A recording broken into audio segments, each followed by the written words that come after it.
Hi everyone, and welcome to English Odyssey. Today we're diving into the life of one of history's most infamous figures, Adolf Hitler. Whether you love him or hate him, his story is filled with ambition, power, and tragedy. By the end of this video, you'll not only learn about his life, but also improve your English listening and comprehension skills. So, grab your headphones, sit back, and let's begin this incredible journey. Adolf Hitler was born on April 20th, 1889, in a small Austrian town called Braunau am Inn. His father, Alois Hitler, was a strict customs official, and his mother, Clara, was a gentle and loving woman. Adolf was the fourth of 6 children, but only he and his younger sister, Paula, survived into adulthood. From a young age, Adolf dreamed of becoming an artist, but his father had other plans. Alois wanted Adolf to follow in his footsteps and work in civil service. This clash of dreams and expectations would shape Adolf's early years and set the stage for his future. Adolf's childhood was far from easy. His father, Alois, was a strict and authoritarian man who often clashed with young Adolf. Alois wanted his son to study hard and pursue a stable career, but Adolf had no interest in academics. Instead, he spent his time drawing and dreaming of becoming a famous artist. His mother, Clara, supported his artistic ambitions, but she couldn't protect him from his father's harsh discipline. When Adolf was 13, his father passed away suddenly. While some might think this would bring relief, Adolf was deeply affected by the loss. He became withdrawn and rebellious, often skipping school and neglecting his studies. His teachers described him as lazy, but Adolf didn't care. All he wanted was to pursue his passion for art. After finishing school, Adolf moved to Vienna, the capital of Austria, to chase his dream of becoming an artist. But life in Vienna was far from what he had imagined. Vienna was a city of art, culture, and opportunity, and Adolf was determined to make it big. He applied to the prestigious Academy of Fine Arts, hoping to gain admission and start his career as an artist. But when the results came in, Adolf's heart sank. The Academy rejected him, saying his work wasn't good enough.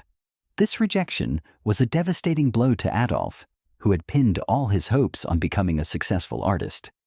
Determined to prove himself, Adolf applied again the following year, but the result was the same.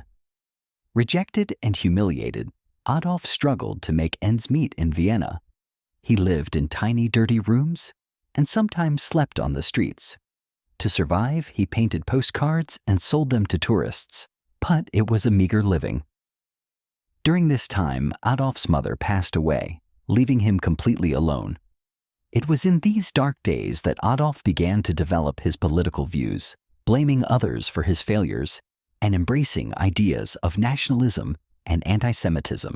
In 1914, World War I broke out, and Adolf saw it as an opportunity to escape his struggles and find purpose. He joined the Bavarian army and served as a dispatch runner on the Western Front. Adolf was a brave soldier, often carrying messages across dangerous battlefields. His courage earned him the Iron Cross, a prestigious military decoration. But the war also exposed Adolf to the horrors of trench warfare.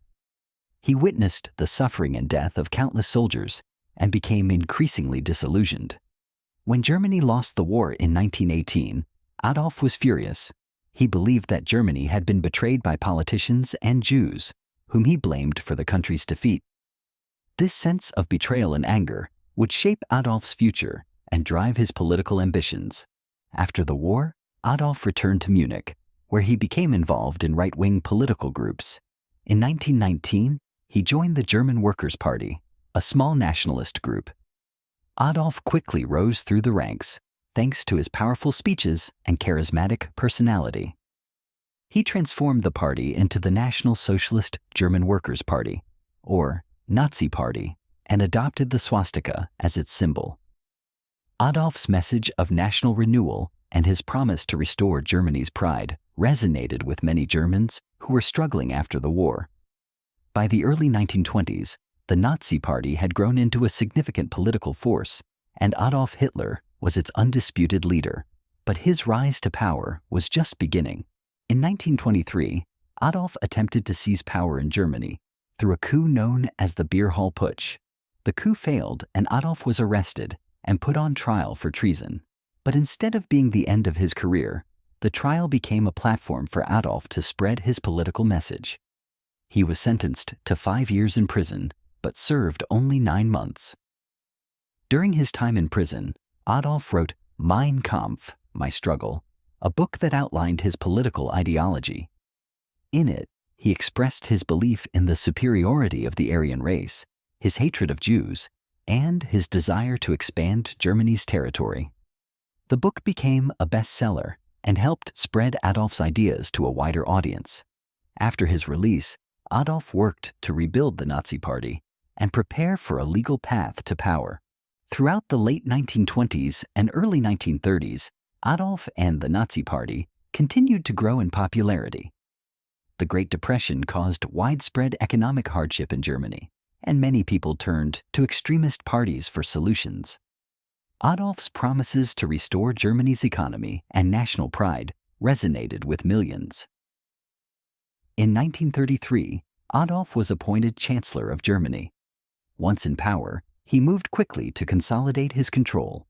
He used the Reichstag fire as a pretext to pass the Enabling Act, which gave him dictatorial powers. Adolf then banned all other political parties, suppressed dissent, and established a totalitarian regime. Under his leadership, Germany began to rearm and pursue an aggressive foreign policy. Adolf's aggressive foreign policy led to the outbreak of World War II in 1939.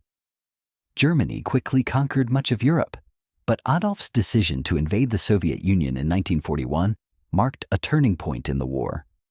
The invasion failed, and Germany began to suffer significant losses. At the same time, Adolf implemented the Holocaust, the systematic genocide of 6 million Jews and millions of others. This horrific chapter in history remains a stark reminder of the dangers of hatred and prejudice. By 1945, Germany was on the brink of defeat. Adolf retreated to a bunker beneath the Reich Chancellery in Berlin, where he spent his final days. On April 30th, 1945, as Soviet troops closed in, Adolf committed suicide. His death marked the end of Nazi Germany and the conclusion of World War II in Europe. Adolf Hitler's life and actions have left a lasting impact on the world. His rise to power and the atrocities committed under his rule serve as a stark reminder of the dangers of unchecked ambition, hatred, and prejudice. By learning from the past, we can work to create a future that is free from the horrors of war, genocide, and oppression. Thank you for joining us on this journey through the life of Adolf Hitler. If you enjoyed this video, don't forget to like, share, and subscribe to English Odyssey for more engaging English lessons and biographies. See you in the next video.